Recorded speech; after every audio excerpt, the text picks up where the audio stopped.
biarlah jiwa kita tenang di hadirat Tuhan.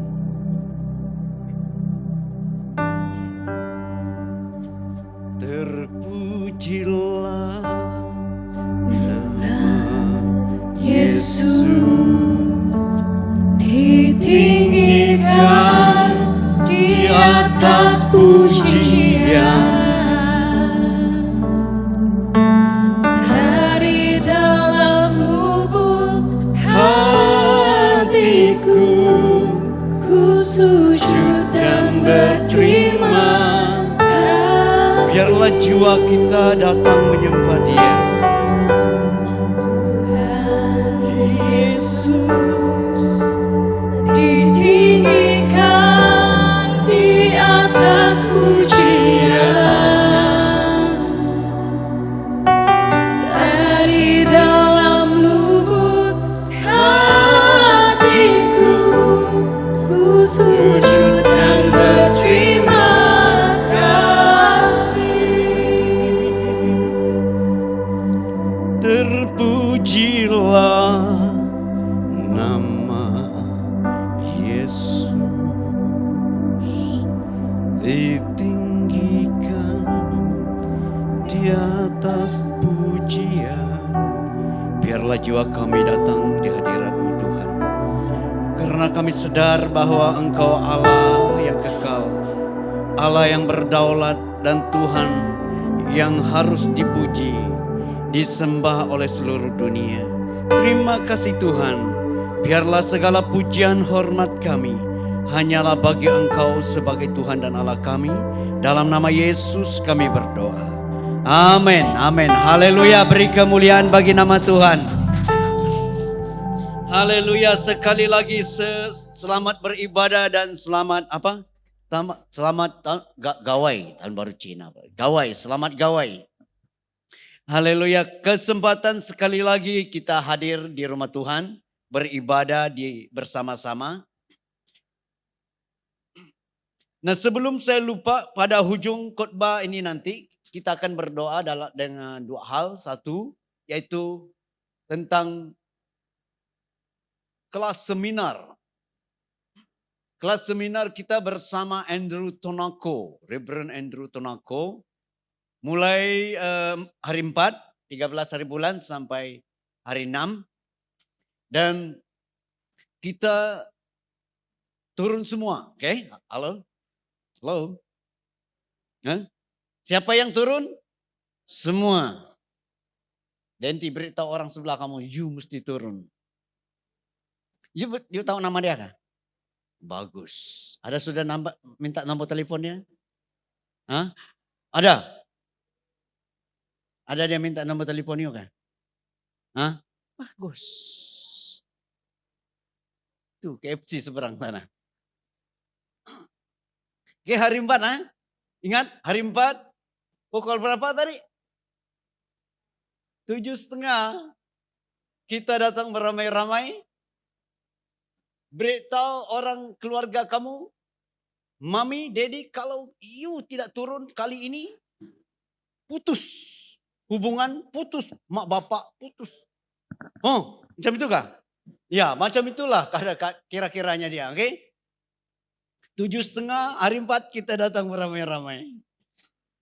Oh, you guys, kalau si Anwar tidak bawa you pada hari 4, beritahu Anwar, sampai hari ini saja perhubungan kita berdua. Haleluya. You guys, nah, kita akan berdoa untuk seminar tuh, setelah seminar kita, luar biasa. Dalam segi Bible School dia punya term itu ialah prinsip doa yang pertama. Tetapi dalam seminar dia akan kata begini, keberkesanan untuk berdoa. Mungkin selama ini kita selalu berdoa, tetapi nampaknya tidak berkesan kan? Kita minta-minta girlfriend, boyfriend, tidak datang-datang. Nah, apa kata kali ini datang dalam seminar, saya gerinti bagaimana doa menghiris badai. Okay? Itulah prinsip ataupun cara doa yang sangat berkesan. Yes. Kalau mau menjadi gemuk, macam mana doa yang berkesan. Kalau mau menjadi kurus, macam mana doa yang berkesan. Kalau mau lebih putih, macam mana, tak payah doa lah. Terus beli powder kan, beli powder. Okay? Nah itu yang pertama. Yang kedua, berdoa bagi pelayanan Joyce dengan Olivia Angut ke KL mengajar orang Temborin di gereja Metodis di KL. Oleh sebab itu pada minggu hadapan kami sekeluarga tidak ada, tetapi apa-apa pun urusan Brother Clement akan menjadi rujukan kita. Brother Clement. Karena dia belum lagi deacon. Sekejap lagi akan jadi deacon Clement tuh. Nah, itu minggu depan. Lalu saya dengan Awing saya ini tugas apa yo begitu? Oh, timekeeper. Oke, dia timekeeper. At least lah dia ada tugas. Saya ini sebenarnya tak ada tugas untuk pergi itu. Ya pendoa sajalah. Ya, doa menghiris badai. Oh, itu tidak diperlu di doa. Orang buat doa menghiris badai. Bagaimana cari girlfriend, bagaimana cari boyfriend, itu perlu doa menghiris badai itu. Oke, Dendi, ya belajar dengan abang lah. Abang yang sangat-sangat mahir abang. Oh, haleluya. Nah itu pada hujung khotbah ini. Nah mari kita sampai kepada firman Tuhan pada hari ini. Yaitu membangun sebuah ibadah yang Tuhan kehendaki. Karena waktu saya perhatikan di dalam kita punya pemimpin gereja untuk dari sini ke Desa Wira, kita harus membangun sebuah rumah bagi Tuhan. Dan juga di sana ialah sebuah rumah rohani. Dan kadang-kala kita bingung juga. Karena untuk membangun sebuah gereja itu senang. Ada arsitek, ada tukang, ada engineer. Ada orang yang mahir, ada tanah tempat kita buat. Ada dana untuk buat. Itu senang, selesai. Tetapi untuk membangun sebuah rumah rohani, tempat ibadah yang rohani, itu agak abstrak. Abstrak lah. Nah itu sebabnya mari kita persiapkan diri kita dari sini ke Desa Wira. Apa yang akan dijangka berlaku di Desa Wira di gereja yang baru ini. Siap saja gereja yang baru ini karena dia mempunyai 2 ruangan hall yang sangat besar. Sangat megah, bukan biasa-biasa punya. Sangat megah. Saya beritahu sedikit saja. Ruang yang nomor 2 besar itu sebesar Olive Garden. Itu nomor 2 besar. Tempat BM kebaktian. Dia punya dinding saya diberi tilam. Tilam ke apa tuh? Apa yang asap? Span. Diberi span dinding dia. Kalau kamu berlari dari tepi langkar dinding itu tidak ada apa-apa. Dipersilakan nanti. Dan dia akan menyerap bunyi untuk melantun. Dan kos dia 103.000. Itu dia punya tilam saja tuh, tilam. Span. Nah yang besar itu juga diberi span supaya bunyinya betul-betul high class, high level. 130.000. Hanya beli dia punya tilam span saja. Dan kos nih, alat nih itu memang sampai juta, oke? Supaya kita ada bayangan apa yang terjadi di sana. Nge-play-play, semuanya pekerjaan Tuhan, semuanya tangan Allah yang ajaib. Boleh tidak boleh, tangan Tuhan tetap berjalan. Itu sebabnya dari sekarang kita persiapkan sebuah rumah ibadah. Nah itu sebabnya membangun sebuah ibadah yang Tuhan kehendaki. Mari kita membaca dari Yohanes 4 ayat 19 sampai 23. Yohanes 19 ayat pasal 4 ayat 19 sampai 23 berkata begini. Kata perempuan itu kepadanya, Tuhan, nyata sekarang padaku bahwa engkau seorang nabi. 20. Nenek moyang kami menyembah di atas gunung ini, tetapi kamu katakan bahwa Yerusalemlah tempat menyembah. Ayat 21 kata Yesus kepadanya, percayalah kepadaku hai perempuan, saatnya akan tiba bahwa kamu akan menyembah Bapa bukan di gunung ini dan bukan juga di Yerusalem. 22. Kamu menyembah apa yang tidak kamu kenal, kami menyembah apa yang kami kenal, sebab keselamatan datang dari bangsa Yahudi. 23. Tetapi saatnya akan datang dan sudah tiba sekarang, bahwa penyembah-penyembah benar akan menyembah Bapa dalam roh dan kebenaran, sebab Bapa menghendaki penyembah demikian. Banyak sekali kita membaca ayat ini dan banyak sekali khotbah tentang hal ini. Tetapi mari kita perhatikan apa yang dikatakan oleh perempuan Samaria ini. Namanya tidak mau ditulis di sini. Karena kalau namanya ditulis di sini agak pelik juga kan kalau ada orang ambil nama itu kemudian hari. Contohlah, ternyata nama dia Siti Nurhaliza. Kamu cakap apa? Sebiji kita tengok Siti Nurhaliza. Padahal Siti Nurhaliza itu seluruh dunia terkenal tuh. Luar biasa bagus, luar biasa hebat. Nah, apa yang kita lihat di sini bahwa seorang perempuan Samaria berdebat dengan Yesus. Membangun sebuah ibadah yang Tuhan kehendaki. Yang pertama, ibadah yang penuh pengertian. Karena dikatakan di sini, kamu menyembah apa yang kamu tidak kenal. Tetapi kami menyembah apa yang kami kenal. Nah, ternyata orang Samaria itu menyembah di gunung Gerizim. Mereka hanya membuat ibadah saja. Hari Ahad turun kebaktian dan dia buat atur cara dari awal sampai akhir selesai. Bagi mereka atur cara itu sangat-sangat penting dan tidak boleh diubah. Kalau kamu miss satu saja atur cara, kebaktian ibadah itu tidak sah. Ada yang sampai seperti itu. Waktu saya masih kecil mesti ada nyanyi pertama dan doa pertama. Lepas itu nyanyi kedua dan doa kedua. Harus selang-seling. Nyanyi ketiga dan doa ketiga. Baru pukul gong. Khotbah. Teng teng teng tang tang tang. Kalau 3 kali tang tang tang berarti itu orang khotbah. Kalau kamu sudah lambat tidak ada guna kamu datang kebaktian lagi kan? Karena kamu miss. Okay? Nah, di Gunung Gerizim mereka membuat ibadah, datang beribadah kepada Tuhan seperti itu. Ada cantik. Kau pikir orang Samaria di Gunung Gerizim tidak hebat? Luar biasa.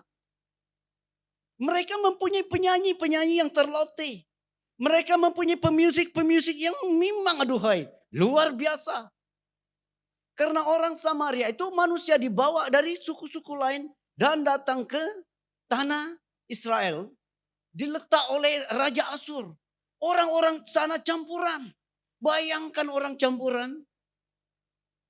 Orang Tampi campur dengan orang kami. Tampi dia hitam tapi besar. Tinggi. Orang kami ini putih. Memang sederhana lah. Ada yang kecil ada. Anak perempuannya keluar. Ya ampun. Kulit dari maminya yang putih. Hidung dari bapaknya yang mancung. Sekali bertanding ratu. Tidak perlu dilihat 2 kali. Dia muncul saja. Memang ternyata jauh lebih outstanding dari yang lain. Dia sudah jauh lebih tinggi. Hidung mancung putih lagi. Juri buat nomor 1 saja. Nah, orang-orang Samaria seperti itu. Jangan pikir orang Samaria itu biasa-biasa. Kadang-kala kita dengar orang Samaria, orang Israel, orang Samaria itu dari bangsa-bangsa Arab, dari bangsa-bangsa cerita yang dulu itu Scorpion King, orang Arkad, orang-orang besar dan orang-orang tinggi. Waktu campuran mereka itu betul-betul brilian. Orang cerdas, orang yang luar biasa penampilan. Kemahiran mereka itu luar biasa. Seperti si saudara kita, siapa yang main bass kan? Perlu bawa yuk ke KFC ini nanti. Siapa namanya? Hah? You tahu nama dia? Tahu. Sudah minta nomor teleponnya? Bukan apa-apa, perlu tahu nomor telepon kan. Nah, bapak dia Cina, bapak dia lun bawang, mak dia Cina. Oh, betul. Kau tengok dia main gitar saja. Dia main lead, wih, main bass, wih, apa lagi? Keyboard? Ada juga. Drum? Tidak ada. Oh, sama lah kita dua ini. Saya langsung musik, saya langsung tak tahu lah kayak. Kau tengok si Genevieve itu, ada Cina, ada Bidayu, wih. Apalagi Kenneth lagi, yuk Tulin Iban ya. Wih, ini betul-betul banyak campuran sudah. Satu pusingan campuran. Nah, pastilah luar biasa, pastilah luar biasa. Macam si siapa nama tuh? Rolin. Bapak kamu Cina apa? Bapak Bidayu mak Cina. Wih, no wonder lah, you pandai betul main drummu. Pejam mata kayu main drum di belakang. Wih, bila kita juga mau belajar abang. Macam mau juga belajar drum kalau macam ini. Tetapi ya campuran. Tengok anak saya tuh. Bapak dia kenyang, mak dia dulun bawang. Wih, terus pandai main temborin tuh. Siapa mau anak dia pandai main temborin, pergi cari suami kenyang di Belaga sana Asap.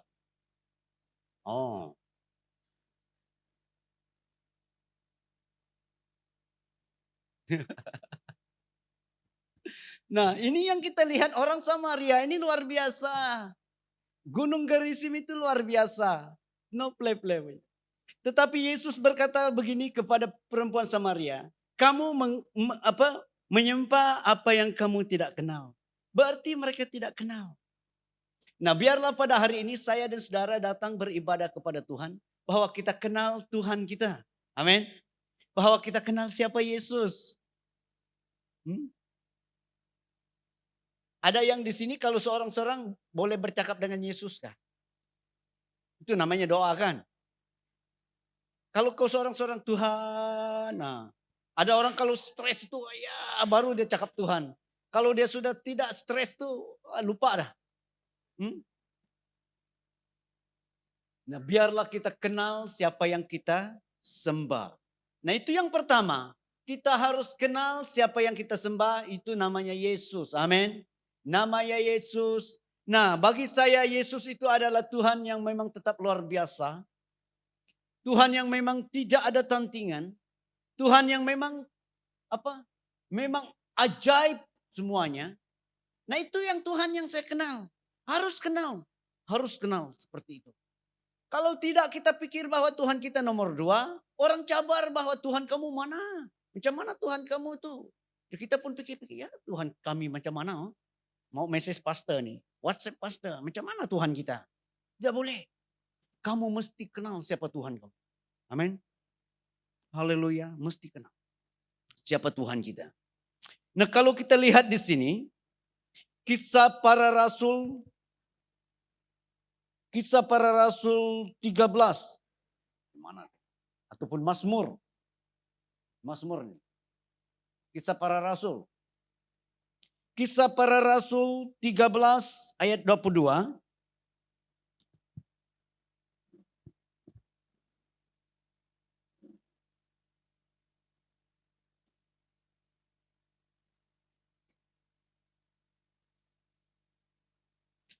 Kisah Para Rasul 13 ayat 22 kata begini.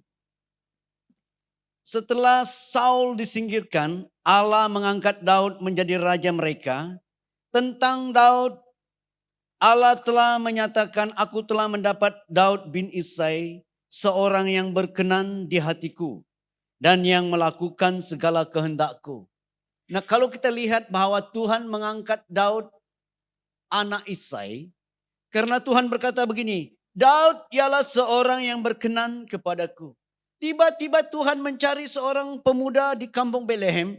Dia ambil dan dia urapi dan menjadi raja. Dia berkata bahwa dia berkenan kepadaku. Nah, oleh sebab itu, mari saya ingin perkenalkan bagaimana cara Raja Daud hidup di hadapan Tuhan. Mazmur 103 ayat 1 sampai 3. Mazmur 103 ayat 1 sampai 3 berkata begini. Dari Daud, pujilah Tuhan hai jiwaku, pujilah namanya yang kudus hai segenap batinku. Ayat 2.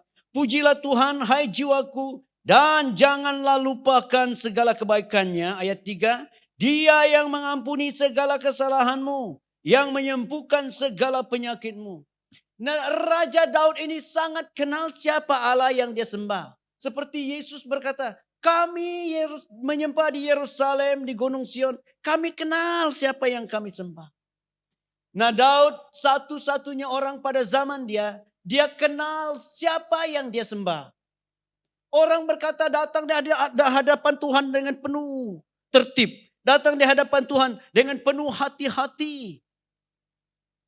Orang datang membawa persembahan, lembu disembelih, kambing disembelih, domba disembelih dengan penuh tata tertib.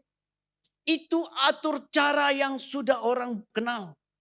Tetapi Tuhan mau Raja Daud kenapa? Karena dia mengerti satu hal. Dia berkata, pujilah Tuhan hai jiwaku. Pujilah namanya yang kudus hai segenap batinku. Pujilah Tuhan hai jiwaku dan janganlah lupa segala kebaikannya. Berarti dia kenal bahwa kebaikan Tuhan kepada dia itu banyak sekali. Ayat 3 berkata, dia yang mengampuni segala kesalahanmu, yang menyembuhkan segala penyakitmu.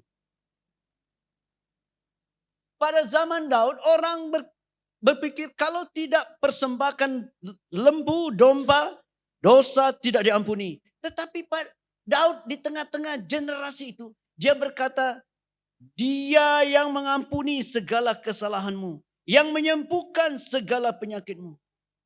Berarti dari Tuhan pengampunan. Berarti Daud mengerti tentang kasih karunia.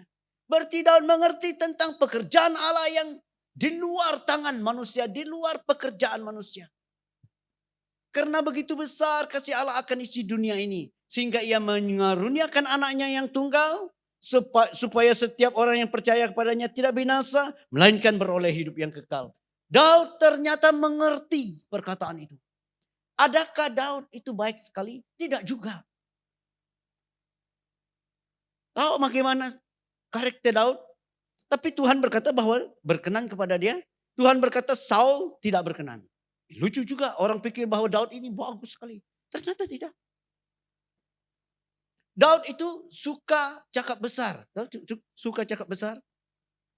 Dia pergi di tengah-tengah pasar. Dia pakai baju singa. Kulit singa dia tuh. Orang tanya macam mana you boleh dapat kulit singa. Oh dia kata datang singa saya kuyak sejauh. Dia suka show-off di pasar. Dia suka show-off di rumah. Sehingga bapak dan abang dia geram dengannya. Macam abang di kampung dia lah kan. Show-off. Tapi ya itu betul abang. Daud seperti itu, tapi dia tahu bahwa kekuatannya. Kekuatan dia dari siapa? Dari Tuhan. Tetapi dia suka show. Orang pergi berperang, dia pergi tengok-tengok. Abang dia berkata, kamu datang tengok orang perang. Dia kata apa? Saya tidak tengok orang berperang di sini. Satu orang muncul dari sana namanya Goliat, yang lain lari. Itu bukan perang. Betul juga. Orang kata, ih cakap besar. Tapi itu Raja Daud. Macam-macam lah. Tetapi dikatakan bahwa dia mengerti tentang pekerjaan kasih karunia Tuhan. Bahwa segala sesuatu dari Tuhan. Bahwa segala sesuatu dari Allah. Bahwa segala apa yang dia ada dari Tuhan semuanya. Apa yang kita ada pada hari ini semuanya dari Tuhan. Dan dia sangat-sangat mengerti. Dan itu sebabnya dia berkata, dia yang mengampuni segala kesalahanmu. Dia yang menyembuhkan segala penyakitmu. Dan Tuhan sangat suka dengan orang seperti ini. Waktu kita menyembah Tuhan, kita tahu semuanya dari Tuhan. Semua karunia dari Tuhan, semua kemampuan dari Dia, semua harta yang kita ada dari Dia. Kalau kita ujian tingkatan 5 straight itu semuanya dari Tuhan. Amin. Ya kadang-kadang sedih juga kita. Waktu kita tengok result kita. Dari atas sudah F. Kedua I, ketiga F. Oh, ya ampun. Aduh, rasa-rasanya. Sampai ada zaman kami begini. Waktu dia lihat keputusan tingkatan 5 dia. Dia seorang anak pastor. Dia antara yang dipilih pergi sekolah di Semenanjung, orang pandai. Sekali keputusan, ya memang tidak dapat membawa dia jauh lah. Dia teriak, Tuhan tidak adil. Tuhan tidak adil. Rasa-rasanya bagi dia Tuhan tidak adil. Tetapi biarlah pada hari ini kita mengerti bahwa segala sesuatu dari Tuhan, segala karunia dari Tuhan, segala pekerjaan, segala harta dari Tuhan. Kalau kita sudah mengerti seperti ini, baru kita datang di hadapan Tuhan seperti Raja Daud. Pujilah Tuhan, hai jiwaku. Karena dia berkata dalam ayat 4, dia yang menebus hidupmu dari lubang kubur, yang memahkotai engkau dengan kasih setia dan rahmat. Segala sesuatu yang kita perlukan dia yang beri. Ada yang Tuhan memberi lebih besar kepada seseorang. Ada Tuhan memberi kekayaan kepada seseorang. Dan kita hanya sampai ujung bulan pun tidak sampai. Halo? Paham-paham ya? Tetapi saya belajar satu hal begini. Tuhan lebih tahu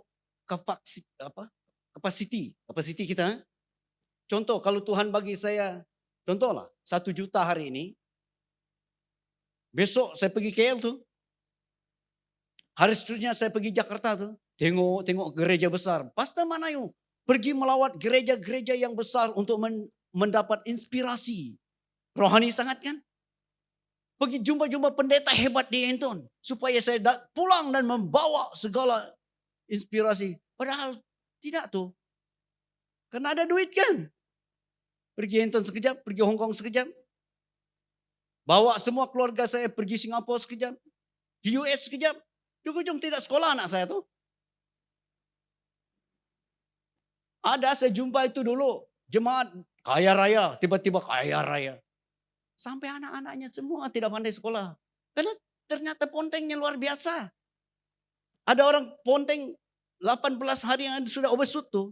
Ini ponteng sampai 80 hari dalam 1 tahun. Berapa hari dia pergi sekolah. Akhirnya antara anak dia pergi apa? Buat bisnis sahaja. Buat bisnis tidak pandai karena tidak sekolah kan. At least lah sampai form 5 lah. Mau kira duit, kira masuk, kira keluar. Tuh. Nah itu kita, Tuhan tahu kita. Tuhan tahu bagaimana hidup kita kalau Tuhan bagi kita begini dan kita akan sukar sekali. Nah, mari kita belajar supaya bagaimana kita jaga hati. Kalau kita makin banyak duit, bagaimana kita kontrol dan Tuhan akan bagi. Amin. Saya pun pikir-pikir, Tuhan kenapa kau tidak bagi saya 3 juta kah? Bolehlah saya buat pelayanan, senang lagi. Tapi saya pikir-pikir, kalau saya ada 3 juta, betulkah saya buat pelayanan? Nah, tadi lah macam tadi. Jangan-jangan beli speedboat, beli kapal layar kan. Ujung-ujung habis di sana lalu itu. Sekali kapal layar itu tenggelam di laut tuh, bankrupt balik tuh. Tuhan tidak mau yang seperti itu. Nah mari kita luaskan kapasiti kita. Kalau kita ada keuangan, duit yang besar. Dan kita buat pelayanan dan kita boleh tolong orang. Amin. Haleluya. Kalau hati kamu memang mau tolong orang kiri kanan, pasti Tuhan bagi. Pasti Tuhan bagi. Nah itu sebabnya dikatakan kita harus kenal siapa Tuhan. Kenal sekali bahwa segala sesuatu yang kita ada adalah dari Tuhan. Waktu kita menjadi luar biasa dan kita tidak pernah sombong. Karena kita tahu segala sesuatu dari Allah. Waktu kita dalam bermasalah dan tantangan yang berat, kita tahu juga bahwa Tuhan tidak pernah akan tinggalkan kita. Amin. Tuhan tak akan pernah tinggalkan kita juga. Itu sebabnya kita perlu kenal siapa Allah kita. Waktu kita dalam masalah yang berat dan di dalam waktu yang sangat sukar untuk percaya.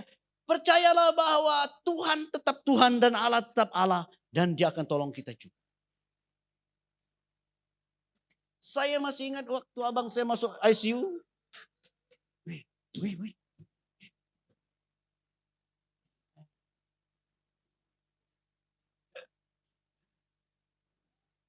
Mula-mula iman saya begitu kuat. Seorang pastor, Pak. Tapi lama-lama tengok abang saya makin tidak bergerak, makin.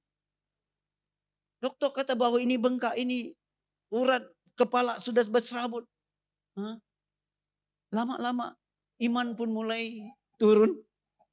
Dan ada satu waktu saya rasa mungkin, ya mungkin sudahlah. Tetapi waktu saya kata sudahlah. Dan datang suatu suara kepada saya bahwa selalunya kamu keluarga seperti ini, tetapi di waktu iman siapapun tidak ada yang dapat bertahan. Dan Tuhan campur tangan dan hidupkan balik. Okay? Last minute Tuhan datang dan hidup balik.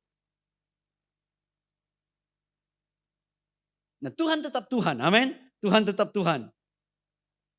Dan itu kita harus kenal siapa yang Tuhan kita sembah. Dan waktu kita datang di hadirat Tuhan. Dan kita sangat-sangat luar biasa.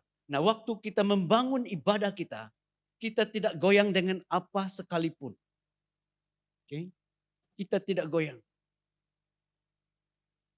Ada orang karena style rambutnya tidak cun, tidak pergi kebaktian tuh. Itu zaman kami. Bukan zaman saya, anak buah saya. 3 orang. Orang ramai-ramai pergi church. Ada pengkhotbah dari pusat lagi. Makan mereka itu lebih awal di depan satu cermin tuh. 3 orang. Masih remaja. Buat style ke kiri itu. Dari kiri ke kanan. Ternyata mereka mau buat style pondok. Style pondok. Mesti ada ruang di bawah sini. Dia style macam ini tapi mesti ada ruang. Itu style zaman tuh. Tak tahu siapa punya. Itu Korea punya style kan. Mereka 3 buat style ini karena rambut kami ini memang asalnya rambut nipis dan lembut. Tidak seperti rambut lon bawang dengan iban. Bidayu tak tahulah. Rambut kenyah memang macam itu. Kalau mau tengok rambut anak kamu nipis, kawinlah kenyah. Yes. Ternyata mereka 3 itu buat style rambut dari awal orang pergi kebaktian, habis pujian di gereja, habis khotbah, dan habis doa lagi. Mereka 3 tidak jadi-jadi, tidak pergi kebaktian. Mak dia balik, mana kamu 3? Masih di depan cermin. Masih mau style rambut, kebaktian sudah habis, kamu 3 mau buat apa? Mami, style rambut tidak jadi, tidaklah kami 3 pergi kebaktian. Ya ampun. Aduh. Nah, inilah hidup kita kan? Lalu apa yang kita lihat di sini? Waktu kita kenal siapa Tuhan kita dan kita tidak gentar dengan apapun. Kita tidak goyang dengan apapun dalam hidup. Kita tetap beribadah kepada Tuhan. Nah, yang kedua, ibadah dengan sungguh-sungguh. Ibadah dengan sungguh-sungguh, kalau kita lihat 2 Samuel pasal 6 ayat 13 sampai 15.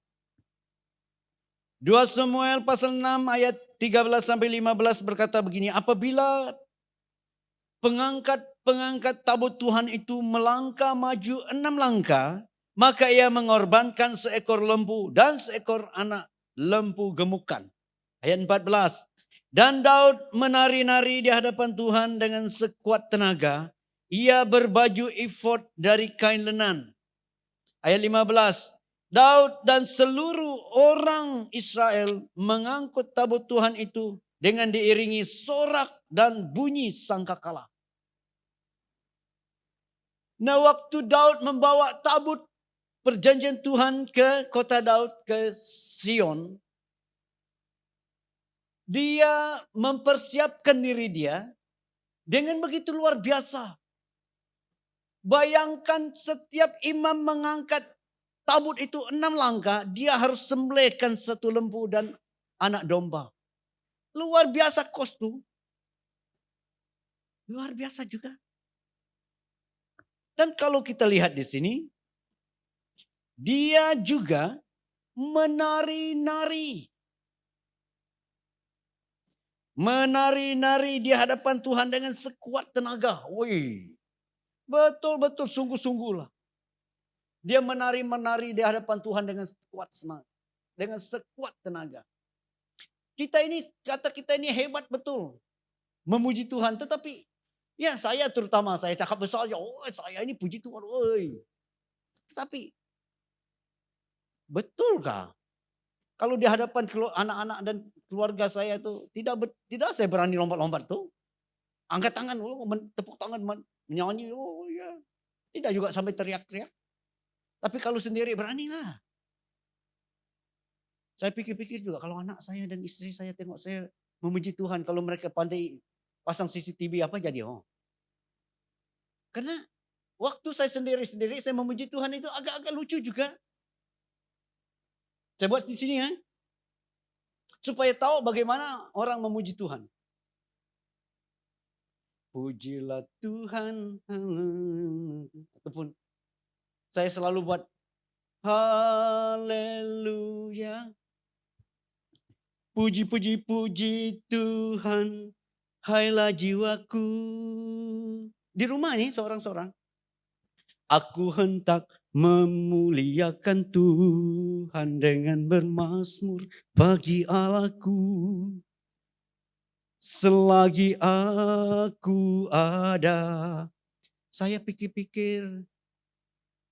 Apa kata kalau saya dengan Mas Tetan buat persembahan? Saya berlatih lah. Itu sebabnya saya berlatih. Berlatih macam mana kami doa mau buat dengan tarian topi koboi kami doa ujung tahun nih. Bermazmurlah. Tapi masih oke juga kan. Kalau saya nyanyi yang nyanyian dangdut, lebih menakutkan. Gembala baik bersuling nan merdu di padang gunung. Aduh, itu masih setengah lah. Tidak mau saya buat yang lebih-lebih itu di sini. Nah, kalau kita lihat Raja Daud ini dia tidak peduli. Dia membuat tari-tarian. Dia bersorak. Kalau kita lihat di sini, mereka bersorak dan bunyi sangkakala. Tiupan sangkakala tuh, mereka bersorak memuji Tuhan, luar biasa. Itu sebabnya Tuhan suka orang ini. Kalau dia puji Tuhan itu betul-betul puji Tuhan, dia tidak kisah dengan orang. Dia tidak kisah. Nah ini yang kita lihat bahwa Raja Daud, Tuhan berkata aku berkenan kepada orang ini. Karena kalau dia mau muji Tuhan, dia puji Tuhan tuh. Kalau dia mau berteriak-teriaklah. Coba kalau kita teriak tuh, banyak macam tuh. Kalau di kampung lebih lah. Jangan coba-coba kau macam-macam puji Tuhan di kampung tuh. Tengok dia tuh tidak ada duit tuh. Kalau orang kata macam itu dengan kita, betul kita tidak ada duit. Terus berhenti kita puji Tuhan, amin. Nah ada. Dendi, tidak peduli. Bagus. Tuhan berkenan kepada engkau. Nah, seperti Raja Daud tuh. Siapa namanya? Fiona. Coba kau teriak-teriak puji Tuhan di kampung tuh. Itu keluarganya tuh tidak ada yang cantik. Berhenti kah? Berhenti sih. Terus duduk kah? Lari. Raja Daud tidak peduli. Dia tuh kata istri dia kepada dia. Teruk yang kau tarian itu. Daud tidak peduli. Tidak peduli apa? Yang penting dia puji Tuhan. Itu sebabnya Tuhan berkata bahwa aku berkenan kepada orang ini. Nah, membangun sebuah ibadah yang Tuhan kehendaki, harus kita kenal Tuhan, siapa yang kita sembah. Dan juga kita harus memuliakan dia dengan sungguh-sungguh. Nah yang terakhir di sini ibadah untuk semua bangsa. Kisah Para Rasul ayat 15. Ayat 16 sampai 18. Kisah Para Rasul 15 ayat 15 16. Kemudian aku akan kembali dan membangunkan kembali pondok Daud yang telah roboh. Dan reruntuhannya akan kubangun kembali dan akan kuteguhkan. Supaya semua orang lain mencari Tuhan. Dan segala bangsa yang tidak mengenal Allah yang kusebut milikku, demikianlah firman Tuhan yang melakukan semuanya ini. Nah, kalau kita lihat ini,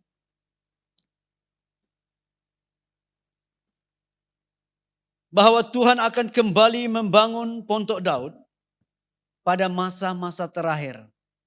Kalau kita perhatikan betul-betul, kalau kita lihat Amos pasal 9, cari Amos. Amos pasal 9,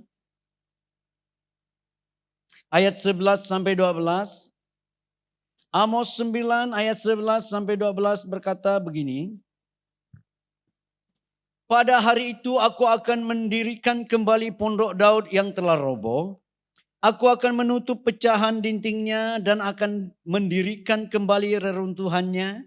Aku akan membangunnya kembali seperti di zaman dahulu kala. Supaya mereka menguasai sisa-sisa bangsa Edom dan segala bangsa yang kusebut milikku. Demikianlah firman Tuhan yang melakukan hal ini. Nah, kalau kita lihat kisah yang Amos katakan ini, aku akan kembali pada masa terakhir, aku akan kembali membangun tembok pondok Daud. Bukan tembok, pondok. Waktu Daud berkuasa dan seluruh dunia datang kepada dia. Orang datang dari jauh-jauh, raja datang untuk membawa upeti kepada dia. Dia ajak untuk bertanding memuji Tuhan tuh. Halo. Kalau engkau mau datang membawa upeti kepada saya, bawa semua penyanyi kamu, pemusik kamu yang paling hebat. Mari kita bertanding. Bertanding memuji Tuhan. Bukan bertanding untuk bukan bertanding untuk mencari juara. Bukan bertanding untuk memegahkan diri. Bertanding untuk memuji Tuhan. Siapa yang dapat membawa hadirat Tuhan? Kalau penyanyi dan pemusik kamu luar biasa. Waktu nyanyi dan ada kilat dari langit. Itu yang kita mau. Nah, itu yang kita lihat di sini. Tuhan berkata bahwa aku akan datang kembali untuk membangun pondok Daud. Masa-masa terakhir itu dikatakan semua bangsa, waktu Kisah Para Rasul mengutip petikan ini. Karena ada satu perdebatan, boleh ke bangsa lain untuk ikut serta dalam ibadah orang Israel. Lalu pemimpin pada masa itu berkata, boleh saja karena ada ayat firman Tuhan berkata, aku akan kembali membangun pondok Daud. Waktu pondok Daud itu ada di Yerusalem. Waktu segala suku bangsa yang lain datang bawa upeti kepada raja. Dia membawa mereka menyembah Tuhan. Dia membawa mereka belajar bagaimana menyembah Allah dengan benar. Menyembah dia dalam roh dan kebenaran. Nah, akhirnya waktu Yesus berkata kepada perempuan Samaria ini, kamu menyembah yang kamu tidak kenal, tapi kami ya. Orang akan datang menyembah Tuhan dalam kebenaran dan roh. Itu apa? Roh dan kebenaran. Roh itu tanpa batas, tanpa apa? Tanpa waktu. Orang akan menyembah Tuhan tanpa waktu, tanpa batas. Ada orang hanya hari Ahad saja boleh menyembah Tuhan. Hari lain tidak boleh menyembah Tuhan. Wow. Ada seperti itu. Hanya nyanyi gereja dan ada nyanyi tidak gereja. Kalau nyanyi gereja tak boleh nyanyi di rumah, harus nyanyi di gereja.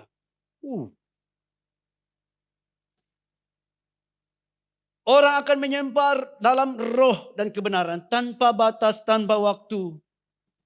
Dan tidak kira bangsa. Roh. Roh ada bangsa? Tak ada. Roh itu roh lah. Dan kebenaran itu apa? Firman Tuhan. Sesuai dengan firman Tuhan yang ada pada Amos ini. Bahwa pada masa-masa terakhir. Waktu Tuhan kembali mengangkat pondok Daud. Cara puji-pujian yang Daud membangun. Yang Daud cipta. Semua bangsa boleh ikut serta. Orang mau memuji Tuhan bagaimanakah? Orang mau menyembah Tuhan bagaimana cara pun. Dan Tuhan berkata bahwa aku akan datang membangun tembok atau pondok Daud. Semua bangsa boleh datang ikut serta. Tidak ada waktu, tidak ada batasnya. Luar biasa. Haleluya. Nah, sampailah kita mau berdoa hal yang saya kata tadi. Haleluya. Kita akan berdoa untuk seminar bersama Andrew Tunoko. Gimana istri saya mau berdoa bagi istri dan anak saya nanti? Panggil.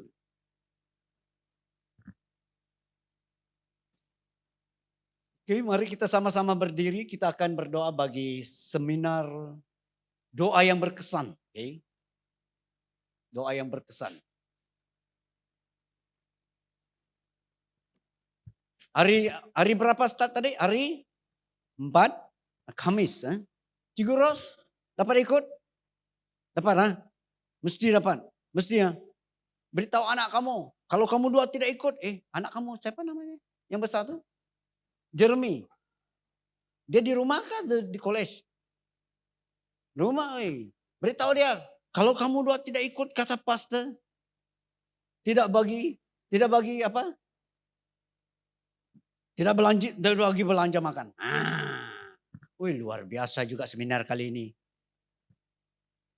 Oke, kita mau berdoa bagi seminar doa yang berkesan, nama dia. Start hari Kamis dan datanglah kita beramai-ramai. Dan kita datang semua, oke? Semua. Beritahu orang sebelah, semua datang.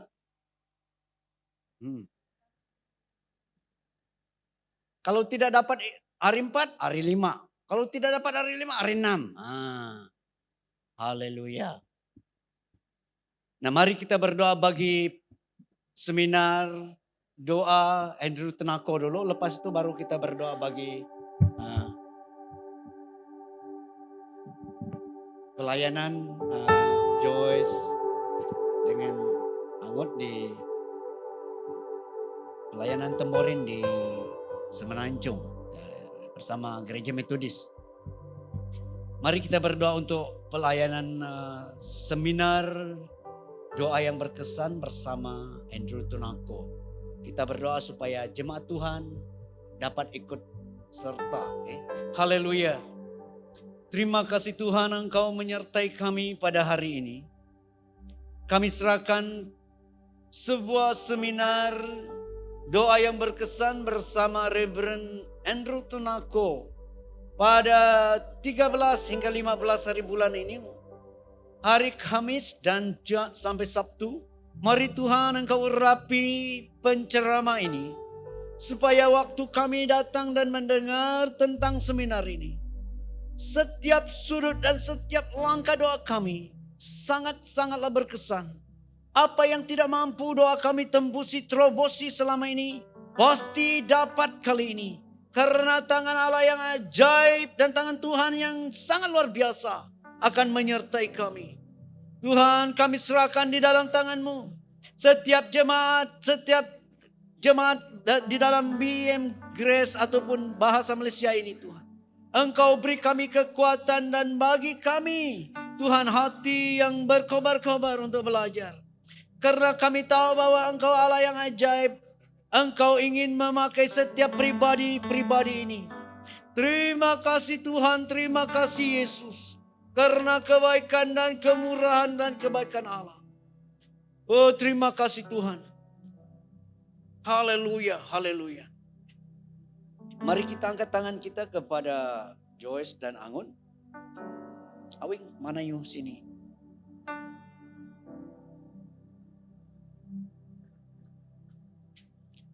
Haleluya. Haleluya. Haleluya.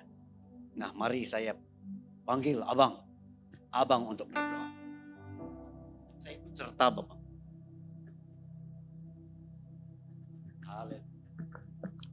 Haleluya.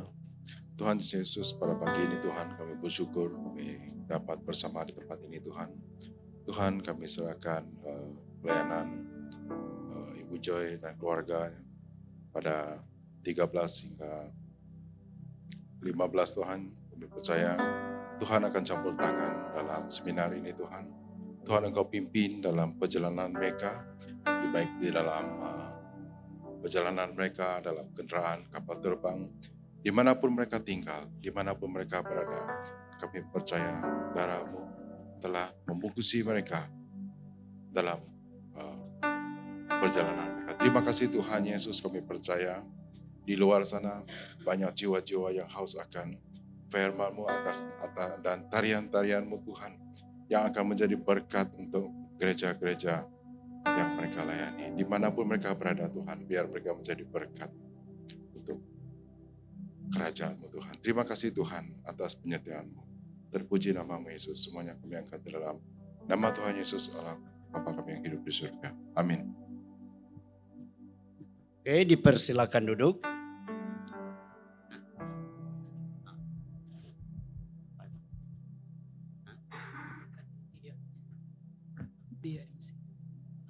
Oke, laporan yang kami terima dari last week, 70 orang lah yang ikut. Tidak banyak 70 orang, tapi boleh tahan juga untuk mengajarkan. So Anggot dan saya yang akan pergi doa untuk kesehatan lah, supaya bertahan karena itu malam 8 sampai pukul 10, the next Saturday, the whole day, malam tu buat konvo lah. Dan saya galakkan mereka untuk ambil ujian, dan kebanyakan mereka sudah beli buku part 1, dan saya harap kita pun SIB pun boleh move karena Methodist Kuching mereka buat last month 40 orang, dan salah satu tiba-tiba tu masa gawai dia mau cari gereja kita. So saya tak tahu apa yang sentuh hidup mereka lah. Jadi yang 70, yang ini saya tidak sangka mereka 70, tapi laporan yang Steffi bagi, saya kata tutup register sebab trainer tidak banyak. Saya kata, it's no point kita banyak-banyak 100 kah 200 kah, it's no point. Kalau kita mau mereka betul-betul dengar apa tujuan melayani Tuhan dalam tarian. Sebab itu doa, peperangan dan juga doa dan peperangan. Not only just play like that. So saya kata, apa masalah kamu? Masalah kami main ada 15 years, 20 years, bata tahu nama. So waktu mereka bergabung masa prayer di KL, gabungan sama submit tu, mereka kena lead lah di UMC. Tapi mereka tak tahu nama. So orang ketawakan mereka. So itu buat mereka buka mata. So they are going to give exam untuk itulah part 1. So doa supaya Tuhan yang memanggilkan. So saya akur saja, jalan saja. It's not my plan. Sangat busy sebenarnya, padat saya punya jadwal. Tapi tiga hari itu sudah cukup lah untuk saya jadi berkat untuk penari. Dan itulah yang membuat revival dalam SIB. 1991 itu Tuhan bawa tarian dalam SIB. Dan SIB dulu tak boleh menari, tidak boleh main music, haram. Tapi disitulah pemulihan terjadi dalam praise and worship kita. Dan saya percaya Methodist sekarang bangkit. Saya heran tuh mereka tidak kontak. Saya tidak beritahu saya akan pergi KL. Dan saya lihat Tuhan sedang melawat Methodist. Dan SIB di mana kita harus bangkit. This is the trademark SIB, move dalam praise and worship. Nah, itu doa saya supaya Kuching pun akan bangkitlah. Generasi ini banyak yang, kalau sebut nama tu tak tahu. But big event you cannot just play saja. Kita harus proper. Dan terima kasih karena doa untuk last week saya dan Marina.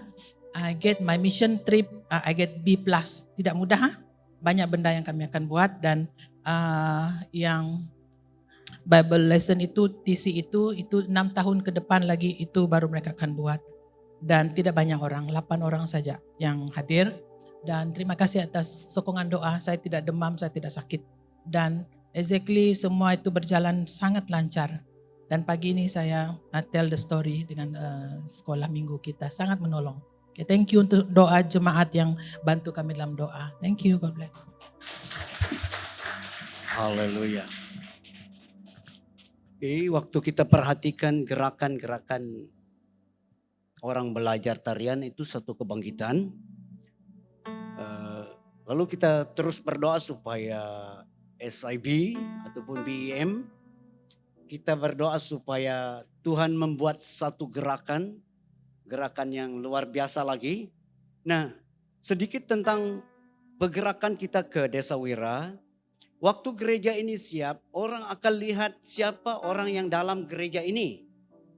Karena gereja ini cukup megah dan orang pikir bahwa orang yang di dalamnya orang-orang hebat. Luar biasa penampilan. Nah masa itu waktu orang tengok saya dengan mestetan, orang pun, kenapa dua orang ini ada di sini? Soalannya kan, kenapa orang? Berarti saya dan saudara Tuhan pilih dari sekarang untuk pekerjaan Allah yang lebih besar, lebih luar biasa, amin. Nah apapun yang kita perlu belajar sekarang, belajarlah sebelum 2 tahun ini selesai. Nah waktu kita sampai di sana sepertinya kita luar biasa pandai. Nah waktu jumlah yang di KL beritahu 70 orang, istri saya kata karena mau doa pengurapan untuk mereka. Daddy you ikut doa untuk mereka. Saya kata tidak boleh. Kenapa tidak boleh? Kalau saya ikut doa, yang mengalir dalam mereka nanti ialah urapan pemimpin pujian. Saya kata, ujung-ujungnya dia main temborin, belajar temborin tetapi memimpin pujian. Ujung rugi lah kan. Nah, biar kamu yang doa untuk mereka supaya mengalirlah tarian temborin dan main temborin lah dia. Ujung-ujung kalau saya doa, ujung setengah jadi pemimpin pujian, habis juga pemain temborin. Haleluya, haleluya. Dan saya beri kemasa kepada mana dia? Presiden musik.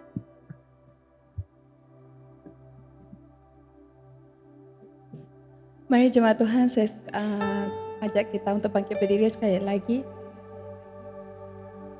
Sebelum kita ambil perjamuan kudus, mari kita angkatkan sekali lagi lagu penyembahan ini.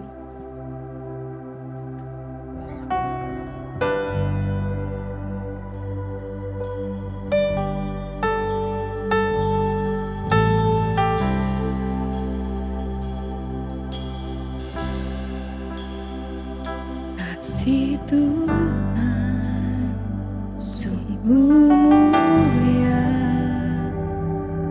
tulus dan sempurna mengasihiku, pengorbanan di Kalvari, sungguh berharga kau tebus dosaku. Kasih Tuhan tak bersyarat, tak seperti cinta yang ada di dunia, selalu memberi lebih dari yang layak ku terima di hidupku. Terpujilah Tuhan Yesus, ditinggikan di atas pujian.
tinggikan di atas pujian.